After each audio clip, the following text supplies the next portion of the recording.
आपण 3 कढया ठेवलेल्या आहेत गॅसवर आणि ही आहे खारीकची पावडर. ती थोड्याशा तुपावर आपल्याला परतून काढायची आहे. आपण ओट्स भाजतोय.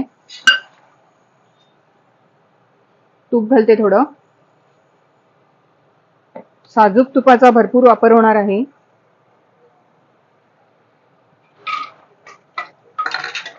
हे पण कुरकुरीत भाजून घ्यायचंय.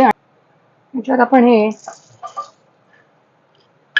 थोडं थोडं डिंक याच्यात परतून काढूया.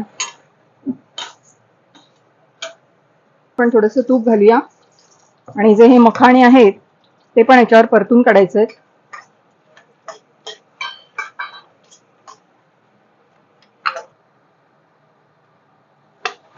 तर ही आपण साखर घालणार आहोत. आता अंदाजाने आपल्याला गुळ याच्यात घालायचा आहे.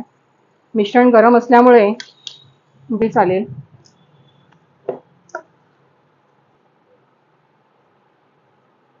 सर्व आपण असेच बनवून घेऊया.